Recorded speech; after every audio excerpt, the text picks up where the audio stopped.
और इस वक्त की बड़ी खबर, प्रधानमंत्री नरेंद्र मोदी आज नई राष्ट्रीय शिक्षा नीति को लेकर 21वीं सदी में स्कूली शिक्षा के विषय पर संबोधित कर रहे हैं। सभी राज्यों के शिक्षाविद, विद्वानगण, प्राचार्यगण, शिक्षकगण, देवी और सज्जनों, आज हम सभी एक ऐसे क्षण का हिस्सा बन रहे हैं जो हमारे देश के भविष्य निर्माण की नींव डाल रहा है। एक ऐसा क्षण है जिसमें नए युग के निर्माण के बीज पड़े हैं। राष्ट्रीय शिक्षा नीति 21वीं सदी के भारत को नई दिशा देने वाली है। साथियों, पिछले 3 दशकों में दुनिया का हर क्षेत्र बदल गया, हर व्यवस्था बदल गई। इन 3 दशकों में हमारे जीवन का शायद ही कोई पक्ष हो जो पहले जैसा ही रहा हो, लेकिन वो मार्ग जिस पर चलते हुए समाज भविष्य की तरफ बढ़ता है, हमारी शिक्षा व्यवस्था वो अब भी पुराने ढर्रे पर ही चल रही थी।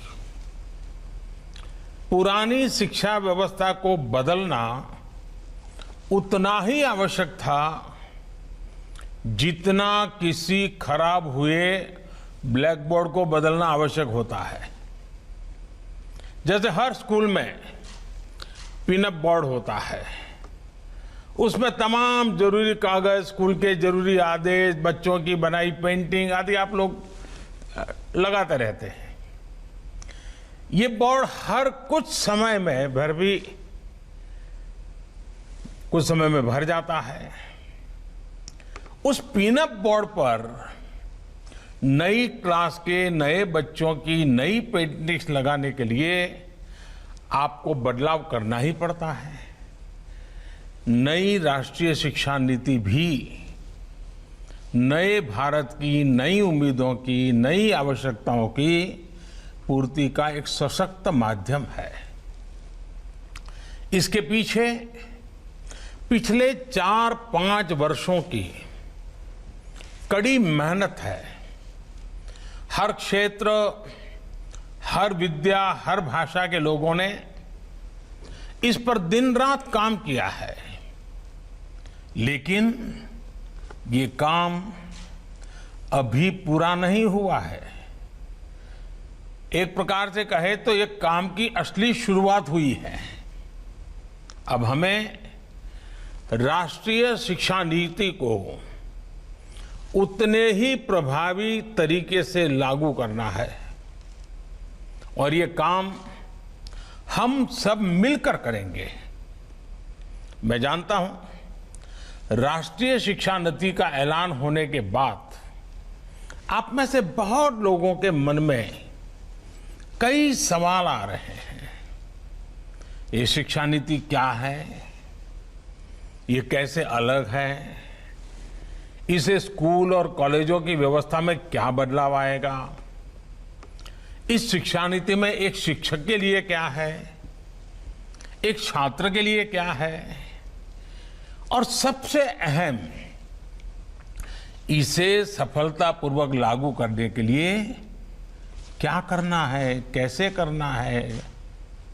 ये सवाल जायज भी हैं और जरूरी भी हैं, और इसलिए ही हम सब यहां इस कार्यक्रम में इकट्ठा हुए हैं ताकि चर्चा कर सके, आगे का रास्ता बना सके।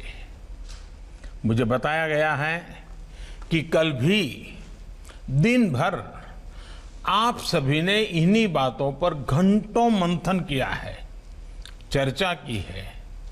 टीचर्स खुद अपने हिसाब से लर्निंग मटेरियल तैयार करें, बच्चे अपना टॉय म्यूजियम बनाएं, पेरेंट्स को जोड़ने के लिए स्कूल में कम्युनिटी लाइब्रेरी हो, तस्वीरों के साथ मल्टीलिंगुअल डिक्शनरी हो, स्कूल में भी किचन गार्डन हो, ऐसे कितने ही विषयों की बात हुई है। अनेक नए आइडिया दिए गए हैं। मुझे खुशी है कि राष्ट्रीय शिक्षा नीति को लागू करने के इस अभियान में हमारे प्रिंसिपल्स और शिक्षक पूरे उत्साह से हिस्सा ले रहे हैं। अभी कुछ दिन पहले शिक्षा मंत्रालय ने भी राष्ट्रीय शिक्षा नीति को लागू करने के बारे में देश भर के टीचर से MyGov पोर्टल पर उनके सुझाव मांगे थे। एक सप्ताह के भीतर ही 15 लाख से ज्यादा सुझाव मिले हैं। ये सुझाव राष्ट्रीय शिक्षा नीति को और ज्यादा प्रभावी तरीके से लागू करने में मदद करेंगे। इस विषय में और अधिक जागरूकता लाने के लिए शिक्षा मंत्रालय अनेक तरह के कार्यक्रम चला रहा है। साथियों, किसी भी देश के विकास को गति देने में उसकी युवा पीढ़ी और युवा ऊर्जा इसकी बहुत बड़ी भूमिका होती है। लेकिन उस युवा पीढ़ी का निर्माण बचपन से ही शुरू हो जाता है। जैसा बचपन होगा, भविष्य का जीवन काफी कुछ उसी पर निर्भर करता है। बच्चों की शिक्षा, उन्हें मिलने वाला वातावरण काफी हद तक यही तय करता है कि भविष्य में वो एज अ पर्सन कैसा बनेगा, उसकी पर्सनालिटी कैसी होगी।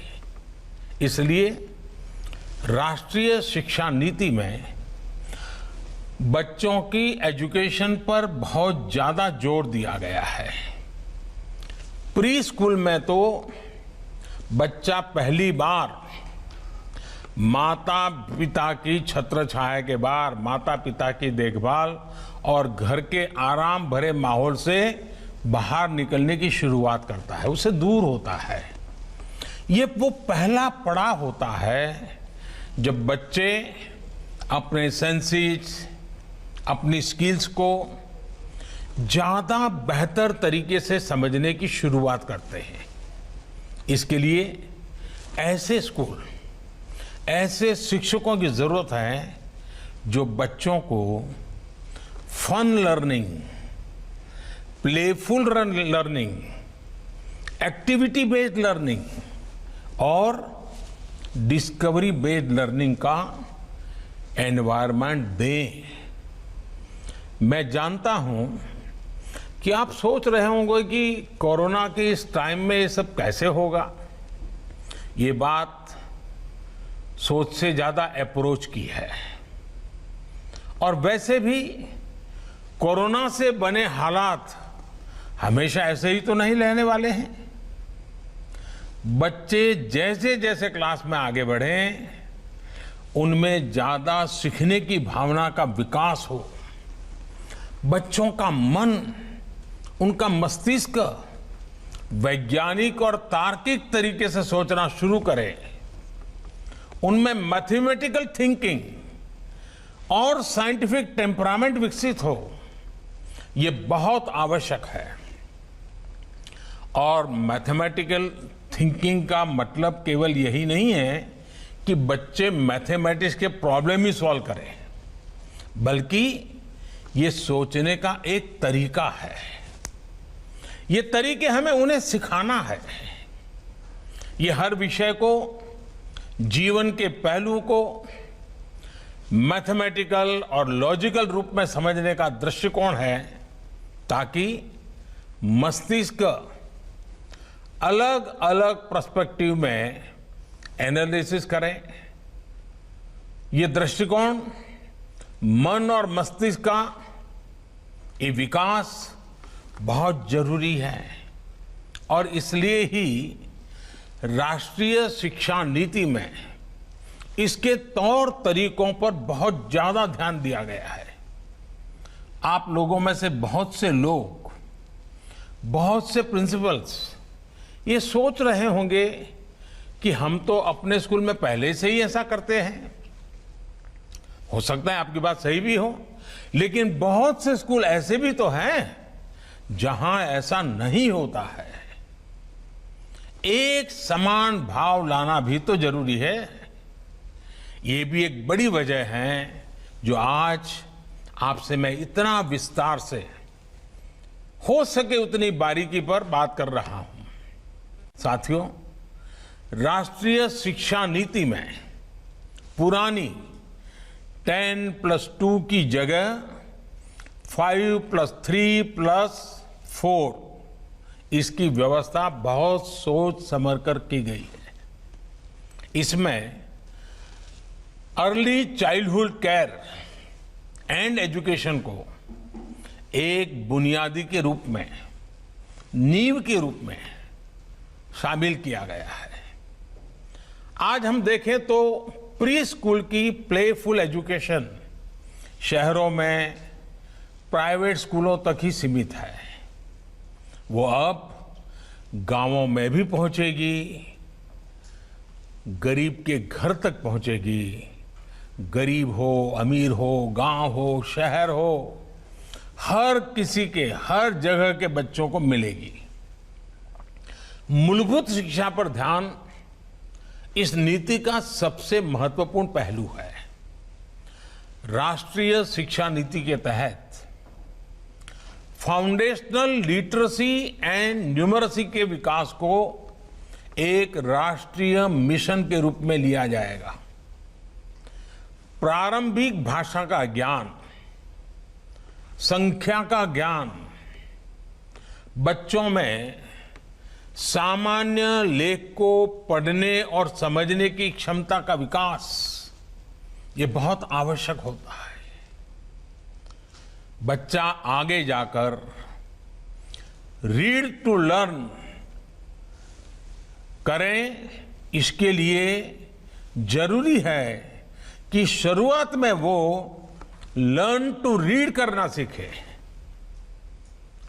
लर्न टू रीड से रीड टू लर्न की ये विकास यात्रा फाउंडेशनल लिटरेसी एंड न्यूमरेसी के माध्यम से पूरी की जाएगी। साथियों, हमें ये सुनिश्चित करना है कि जो भी बच्चा तीसरी कक्षा पार करता है वो 1 मिनट में 30 से 35 शब्द तक आसानी से पढ़ पाए। इसे आप लोग ओरल रीडिंग फ्लुएंसी कहते हैं।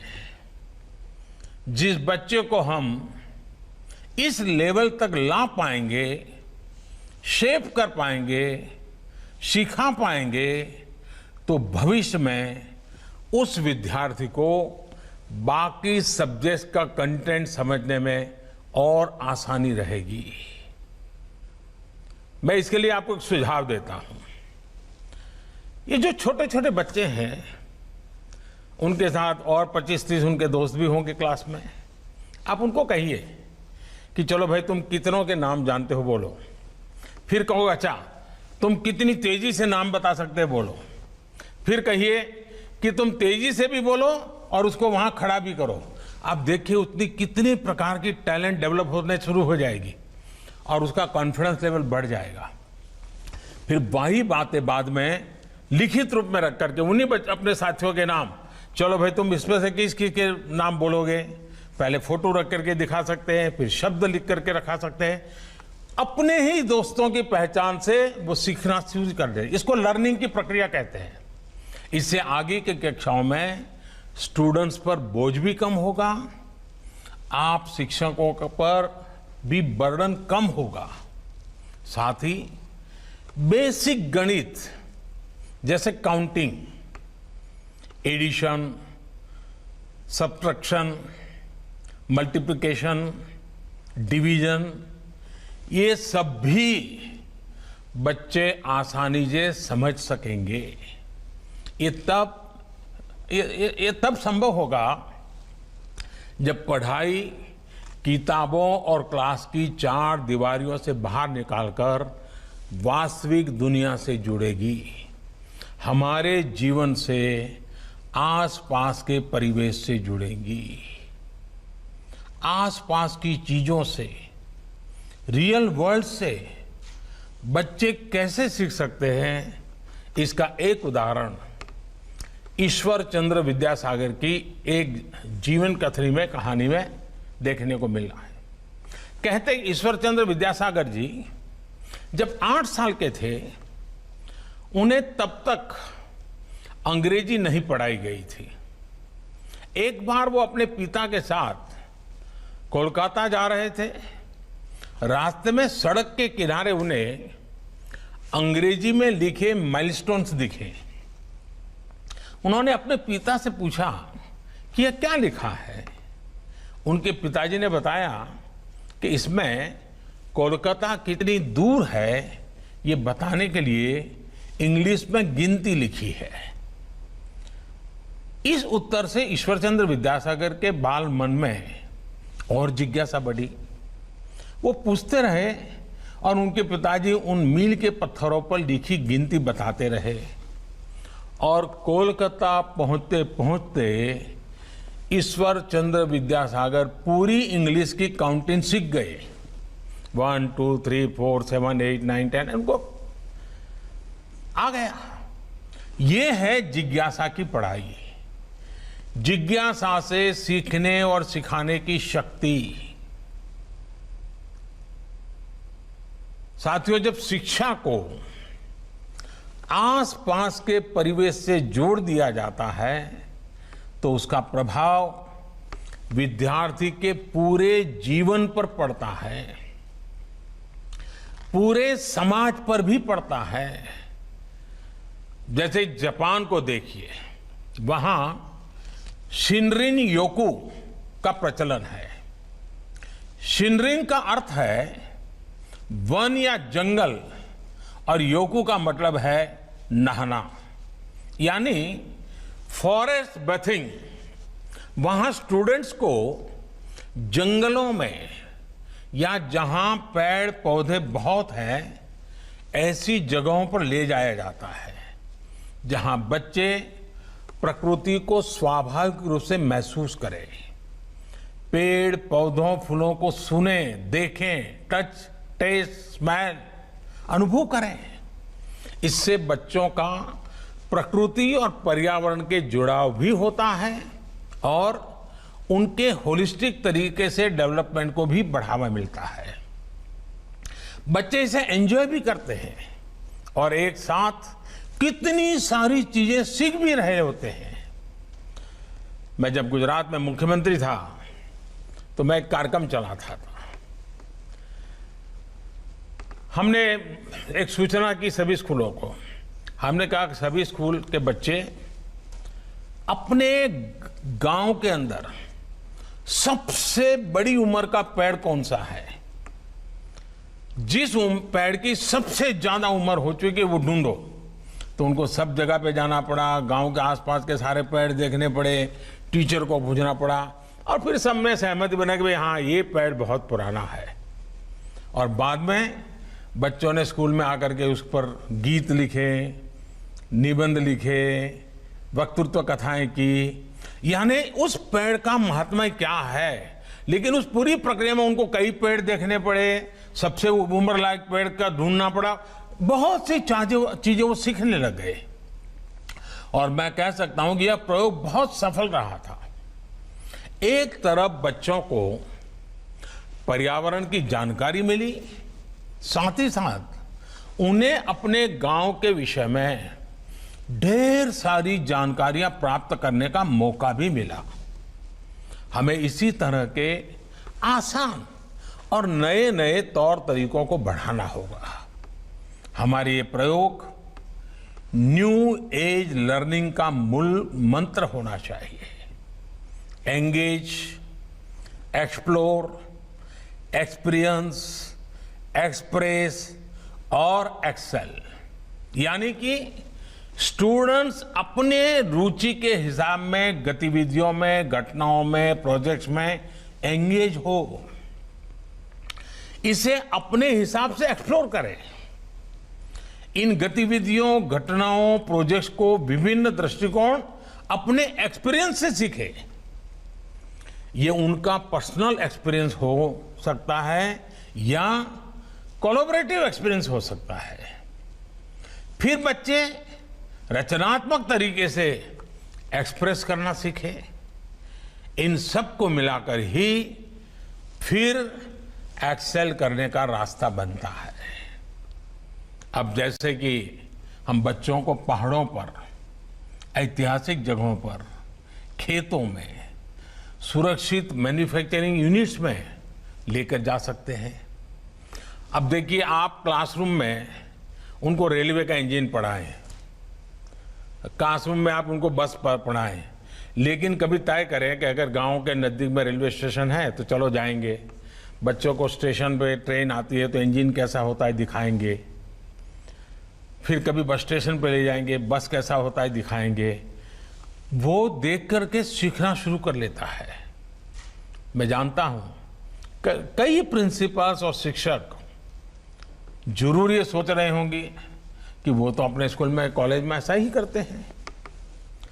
मैं मानता हूं बहुत से टीचर बड़े इनोवेटिव होते हैं और जी जान से लगे होते, करते रहते हैं, लेकिन ये सब जगह नहीं होता है। और हमने इन सारी अच्छी चीजों को जितना ज्यादा फैलाएंगे, हमारे साथी शिक्षकों को भी सीखने का मौका मिलेगा। और इस वजह से बहुत से छात्र प्रैक्टिकल नॉलेज से दूर रह जाते हैं। टीचरों का एक्सपीरियंस जितना ज्यादा शेयर होगा, वो बच्चों के लाभ में जाएगा। साथियों, हमारे देश भर में हर क्षेत्र की अपनी कुछ न कुछ खूबी है। कोई न कोई पारंपरिक कला, कारीगरी, प्रोडक्ट्स हर जगह के मशहूर हैं। जैसे कि बिहार में भागलपुर की साड़ियां, वहां का सिल्क देश भर में फेमस है। स्टूडेंट्स उन करघों, हाथ करघों में विजिट करें, देखें आखिर ये कपड़े बनते कैसे हैं। उनको सिखाया जाए, जरा तुम जो उसके मालिक हैं, जो उस पर काम कर रहे हैं, इनको जरा सवाल पूछो। क्लासरूम में सवाल सिखा करके ले जाया जाए। फिर उनको कहा जाएगा, आकर के बताओ भाई तुमने क्या पूछा था, क्या जवाब मिला। एक ही साधु, यही तो लर्निंग है। जब वो पूछेगा स्पेसिफिक कि भाई आप धागा कहाँ से लाते हो, धागे का रंग कैसे होता है, ये साड़ी में चमक कैसे आती, वो बच्चा से अपनी मर्जी से पूछने लगेगा। आप देखिए, उसको बहुत कुछ सीखने को मिल जाएगा। स्कूल में भी ऐसे स्किल्ड लोगों को बुलाया जा सकता है। ये स्किल्ड लोग आकर के अपनी प्रदर्शनी लगा सकते हैं। वो वर्कशॉप भी लगा, मान लीजिए गांव में जो मिट्टी के बर्तन बनाने वाले लोग हैं, एक दिन स्कूल में बुला लिया, मिट्टी के बर्तन बनाने का काम, स्कूल के बच्चे देखें, फिर उनसे सवाल जवाब करें, पूछें। आप देखिए, वो आराम से सीख लेगा। विद्यार्थियों की जिज्ञासा भी बढ़ेगी और जानकारी भी बढ़ेगी और सीखने में रुचि भी बढ़ेगी। ऐसे कितने ही प्रोफेशंस हैं जिनके लिए डीप स्किल की जरूरत होती है, लेकिन हम उन्हें महत्व ही नहीं देते। कई बार तो उन्हें छोटा समझ लेते हैं। अगर स्टूडेंट्स इन्हें देखेंगे, जानेंगे, तो एक तरह का भावात्मक जुड़ाव होगा। स्किल्स को समझेंगे, उनकी रिस्पेक्ट करेंगे। हो सकता है बड़े होकर इनमें से कई बच्चे ऐसे ही उद्योगों से जुड़े होंगे, वो हो सकता है वही बड़े मालिक बन जाए, बड़े उद्योगकार बन जाए। सीखने का वहीं शुरू हो जाता है।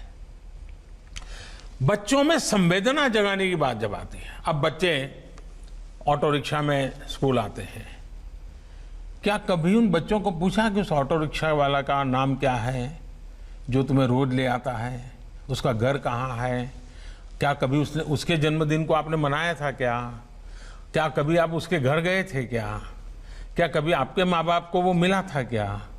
फिर बच्चों को कहो कि भाई तुम ऐसा करो, तुम्हारा जो रिक्शा ड्राइवर है जो तुम्हें लेकर के रिक्शा में लेता है, तुम इतने 10 सवाल पूछ के आ जाओ और फिर क्लास में सब बच्चों को बताओ भाई मेरा जो ऑटो रिक्शा वाला है वो ऐसा ऐसा है, वो इस गांव का है, यहाँ कैसे आया। देखिए बच्चों को उसके प्रति एक संवेदना प्रकट होगी, वरना उन बच्चों को मालूम नहीं, उनको लगता है मेरे पिताजी पैसे देते हैं इसलिए ऑटो रिक्शा वाला है मुझे लेके आता है। उसके मन में वो भाव नहीं जगता है कि ऑटो रिक्शा मेरी जिंदगी बना रहा है, ये सिर्फ ऑटो रिक्शा चलाने वाला एक चालक नहीं है, मेरी जिंदगी को बनाने के लिए वो कुछ कर रहा है, ये संवेदना पैदा होगी। उसी प्रकार से अगर कोई दूसरा प्रोफेशन भी चुनता है, इंजीनियर भी बनता है, तो उसके दिमाग में रहेगा कि फलाना पेशे को बेहतर बनाने के लिए क्या इनोवेशन किया जा सकता है। इसी तरह हॉस्पिटल्स की, फायर स्टेशन की या फिर दूसरी किसी जगह की विजिट भी लर्निंग का हिस्सा हो सकती है। बच्चों को ले जाना चाहिए, दिखाना चाहिए, उनको पता चलेगा डॉक्टर भी कितने प्रकार के होते हैं, डेंटिस्ट क्या होता है, आंख का हॉस्पिटल कैसा होता है, साधन देखा गया, आंख चेक करने का मशीन कैसा होता है, उसको जिज्ञासा, हाँ भाई ये कुछ ऐसा होता है, ये कुछ ऐसा होता है, वो सीखेगा। साथियों, राष्ट्रीय शिक्षा नीति को इसी तरह तैयार किया गया है ताकि सिलेबस को कम किया जा सके और फंडामेंटल चीजों पर ध्यान केंद्रित किया जा सके। लर्निंग को इंटीग्रेटेड एवं इंटरडिसिप्लिनरी, फन बेस्ड और कंप्लीट एक्सपीरियंस बनाने के लिए एक नेशनल करिकुलम फ्रेमवर्क डेवलप किया जाएगा। ये भी तय किया गया है कि 2022 में जब हम आजादी के 75 वर्ष मनाएंगे तो हमारे स्टूडेंट्स इस नए करिकुलम के साथ ही नए भविष्य की तरफ कदम बढ़ाएंगे। ये भी फॉरवर्ड लुकिंग, फ्यूचर रेडी और साइंटिफिक करिकुलम होगा। इसके लिए सभी के सुझाव लिए जाएंगे और सभी के सुझाव और मॉडर्न एजुकेशन सिस्टम को इसमें समाहित किया जाएगा। साथियों, भविष्य की दुनिया हमारी आज की दुनिया से काफी अलग होने वाली है। हम इसकी जरूरतों को अभी से देख सकते हैं, सेंस कर सकते हैं। ऐसे में हमें अपने स्टूडेंट्स को 21st सेंचुरी की स्किल्स के साथ आगे बढ़ाना है। ये 21st सेंचुरी की स्किल्स क्या होगी? ये होगी critical thinking, creativity, collaboration, curiosity और कम्युनिकेशन। हमारे students sustainable future, sustainable science को समझे, उस दिशा में सोचे, ये सब आज समय की मांग है, बहुत जरूरी है। और इसलिए छात्र शुरुआत से ही कोडिंग सीखें, आर्टिफिशियल इंटेलिजेंस को समझे, internet of things, cloud computing, data science और रोबोटिक्स, इससे जुड़े सारी बातों को भी उसके परिचय में उसको लाना होगा, हमें इसको देखना होगा। साथियों, हमारी पहले की जो शिक्षा नीति रही है उसने हमारे स्टूडेंट्स को बहुत ही बांध भी दिया था। जैसे उदाहरण के तौर पर लें तो विद्यार्थी साइंस लेता है, वो आर्ट्स या कॉमर्स नहीं पढ़ सकता था। आर्ट्स कॉमर्स वालों के लिए मान लिया गया कि ये हिस्ट्री, ज्योग्राफी, अकाउंट्स इसलिए पढ़ रहे हैं क्योंकि ये साइंस नहीं पढ़ सकते। लेकिन क्या रियल वर्ल्ड में, हमारे आपके जीवन में ऐसा होता है कि केवल एक ही फील्ड की जानकारी से सारे काम हो जाएंगे? हकीकत में सभी विषय एक दूसरे के साथ जुड़े हुए हैं। हर लर्निंग इंटर रिलेटेड है। स्टूडेंट्स कोई एक विषय ले लेते हैं, बाद में उन्हें लगता है कि वो दूसरे किसी क्षेत्र में ज्यादा बेहतर कर सकते हैं, लेकिन वर्तमान व्यवस्था बदलाव का, नई संभावनाओं से जुड़ने का अवसर ही नहीं देता। बहुत से बच्चों के ड्रॉप आउट होने का सबसे बड़ा कारण भी यही होता है, और इसलिए राष्ट्रीय शिक्षा नीति छात्रों को कोई भी विषय चुनने की आजादी दी गई है। मैं समझता हूं कि ये सबसे बड़े सुधार के तौर पर हम इसे देख सकते हैं। अब हमारे यहां युवा को साइंस, ह्यूमैनिटी या कॉमर्स में से किसी एक ब्रैकेट में फिट होने की जरूरत नहीं है। देश के हर स्टूडेंट्स को उसकी प्रतिभाओं को अब पूरा मौका मिलेगा। साथियों, राष्ट्रीय शिक्षा नीति एक और बहुत बड़ी समस्या को भी एड्रेस करती है। यहां तो बड़े बड़े अनुभवी और जानकार लोग मेरे सामने उपस्थित हैं। आपने जरूर महसूस किया होगा कि हमारे देश में लर्निंग ड्रिवन एजुकेशन की जगह, कोई बुरा मत मानना, लेकिन हकीकत है आज स्थिति यह है, मार्क्स और मार्कशीट ये एजुकेशन हावी है। लर्न तो बच्चे तब भी कर रहे होते हैं जब वो खेल रहे होते हैं, जब वो परिवार में बात कर रहे होते हैं, जब वो बाहर आपके साथ घूमने जाते हैं। लेकिन अक्सर माता पिता भी बच्चों से ये नहीं पूछते हैं कि बेटे तुमने क्या सीखा, बेटी तुमने क्या सीखा, नहीं पूछते हैं। पूछते हैं तो क्या पूछते हैं? यही पूछते हैं कि मार्क्स कितने आए।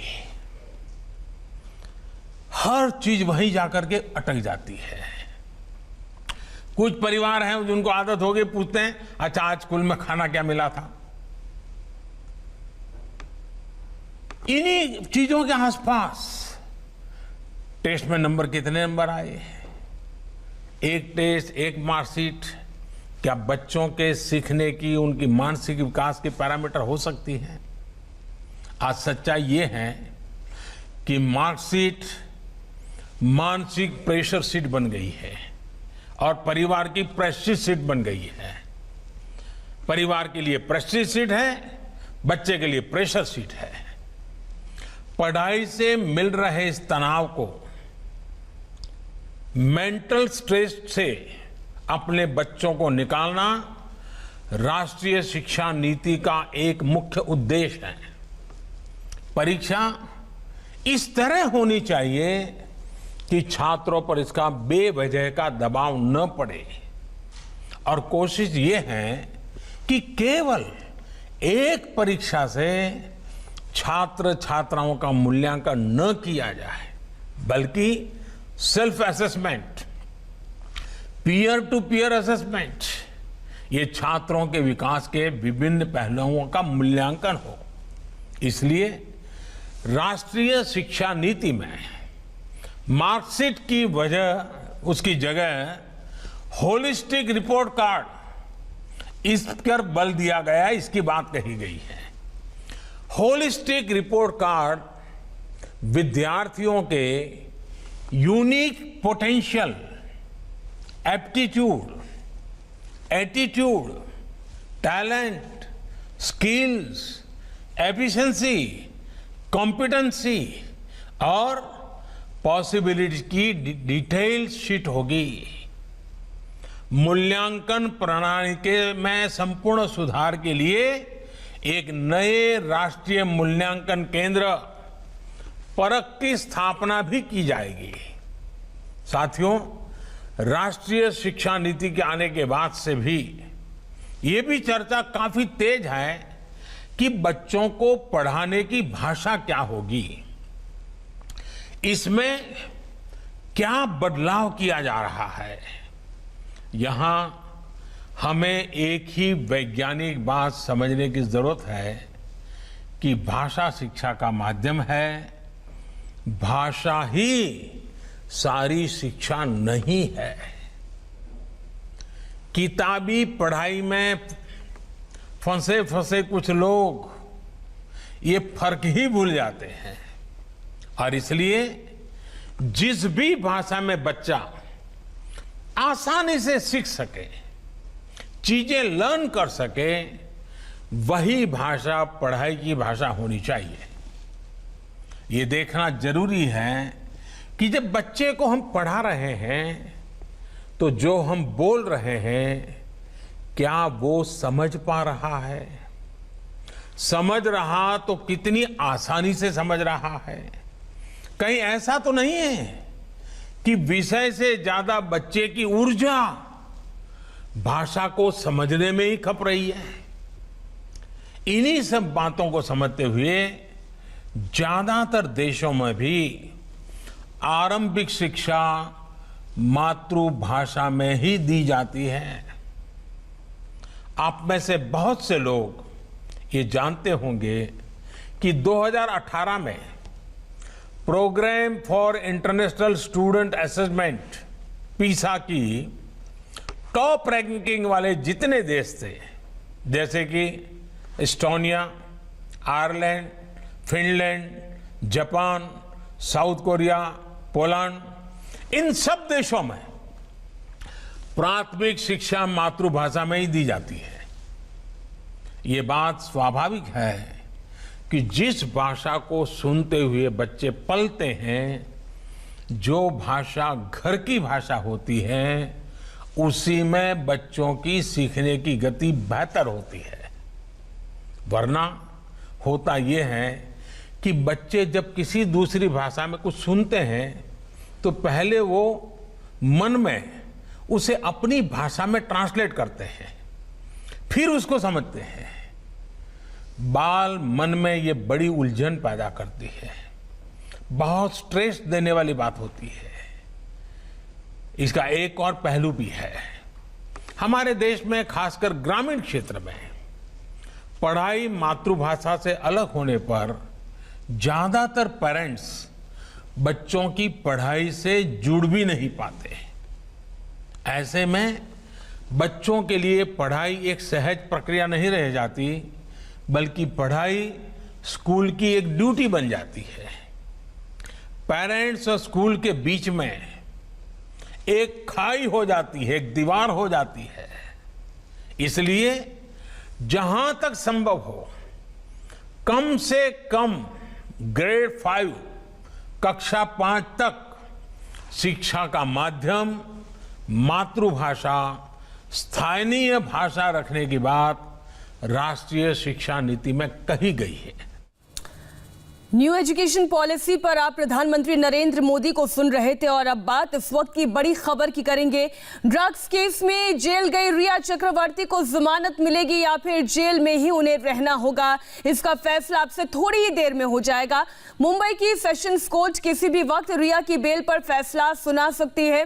सरकारी वकील अतुल सरपांडे और रिया के वकील सतीश मान शिंदे कोर्ट पहुंच चुके हैं और अब किसी भी वक्त फैसला आने वाला है। रिया के अलावा शौविक समेत 6 आरोपियों पर ऑर्डर आएगा। कल कोर्ट ने रिया की बेल पर फैसला सुरक्षित रख लिया था, तो किसी भी वक्त फैसला आएगा। जैसे ही फैसला आता है हम इस पर अपडेट आपको देंगे, लेकिन वक्त फिलहाल एक छोटे से ब्रेक का हो रहे हैं, फौरन हाजिर।